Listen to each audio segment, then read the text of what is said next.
ប្រាសាទភិមានអាកាស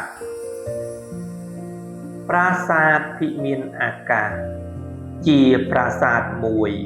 ដែលកសាងឡើងពីថ្មភក់នៅលើជើងគ្រឹះថ្មបាយក្រៀមមាន3ជាន់ស្រដៀងនឹងប្រាសាទពីរ៉ាមីតបច្ចុប្បន្នប្រាសាទនេះមិនអនុញ្ញាតឲ្យភ្ញៀវទេសចរឡើងទៅទស្សនានៅផ្នែកខាងលើនោះទេប្រាសាទភិមានអាកាសចាប់ផ្ដើមកសាងនៅពាក់កណ្ដាលសតវត្សទី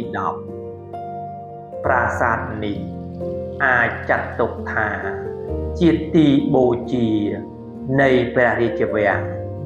ដែលលាតសន្ធឹងលើផ្ទៃដីបណ្ដោយ